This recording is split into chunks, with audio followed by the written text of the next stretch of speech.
Ils protestaient devant la DDCS, la Direction départementale de la cohésion sociale. Associations, structures d'aide, travailleurs sociaux, ils refusent la logique comptable et dénoncent la brutalité de ce qu'on leur demande de faire, annoncer la fin d'un accueil à des sans-abri.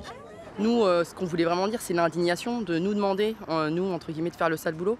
C'est-à-dire que c'est à nous d'annoncer à ces personnes-là, c'est à nous d'expliquer des choses qui nous échappent clairement en tant que répondants. Et puis, c'est pas notre vocation, on est des travailleurs sociaux.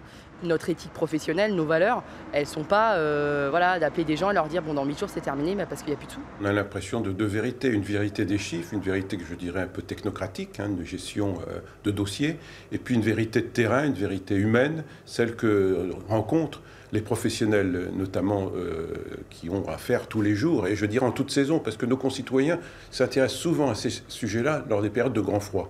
Or, il faut bien savoir que la détresse et la grande détresse n'a pas de saison, si je puis dire.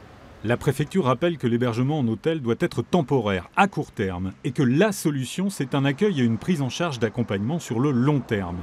Malheureusement, les places débloquées sont déjà saturées, et le problème demeure donc entier. Les hébergements en hôtel, ça ne concerne pas seulement les immigrés, ça concerne les Français et les migrants, toutes catégories confondues. Et ceux qui sont en hôtel, en général en hébergement d'urgence en hôtel par le 115, sont des gens qui sont extrêmement vulnérables et ça va être catastrophique de sortir des gens. À ce jour, il n'y aurait pas de solution pour 72 personnes à Caen, qui dès maintenant seraient donc condamnées à rester dans la rue.